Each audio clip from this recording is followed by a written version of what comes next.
সৰুপথাৰ যুৱকৰ বাংগালুৰুত মৃত্যু। সৰুপথাৰ অঞ্চলৰ বেতনী গাঁৱৰ এজন 18 বছৰীয়া যুৱকৰ বাংগালুৰুত মৃত্যু হৈছে। জানিব পৰা তথ্য অনুসৰি আজিৰ পৰা 2 মাহ পূৰ্বে সৰুপথাৰ বেতনী গাঁৱৰ সোমেশ্বৰ তাঁতী নামৰ এজন ব্যক্তিৰ একমাত্ৰ পুত্ৰ তপনজ্যোতি তাঁতীয়ে বাংগালুৰুত কাম কৰিবৰ বাবে গৈছিল আৰু যুৱকজনে বিগ বাস্কেট নামৰ এটা অনলাইন কোম্পানীত পেকেজিঙৰ কাম আৰম্ভ কৰিছিল। তপনজ্যোতি তাঁতীৰ দুদিনমানৰ পৰা জ্বৰ, মূৰৰ বিষ আৰু কাহত আক্ৰান্ত হৈ আছিল।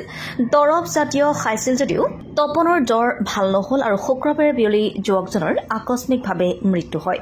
যুৱকজনৰ মৃত্যুৰ খবৰ পোৱাৰ লগে লগে বেতনী গাঁৱৰ নিজ ঘৰত কান্দোনৰ ৰোল উঠে আৰু সমগ্ৰ গাঁওখন শোকত ভাঙি পৰে।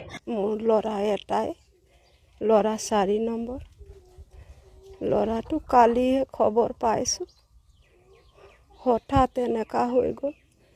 ল'ৰাটো নিজে গ'ল, ক'বই নোৱাৰোঁ, নেলাগে কওঁতে লগৰীয়া লগ হৈ গৈ আছে। তেতিয়া কৈছে নাই মই গৈ আছোঁ চেন্নাই। গৈ আজি 2 মাহমান হৈছে, কামো হোৱা নাই, কেইদিনমান কৰিছে, ল'ৰা এনেকা হৈ গ'ল হঠাৎ। চেন্নাইৰ পৰা কেৰেলা, তাৰ পৰা বেংগলোৰ গ'ল, বেংগলোৰত এনেকা হ'ল। কি বিচাৰিব আপোনালোকে? বিচাৰিছোঁ যেনে তেনে ল'ৰাটোক চাব পাম বুলি ভাবিছোঁ। ল'ৰাটো আহি পালে, আমাৰ গৰীব মানুহ, এতিয়া উপায় নাই।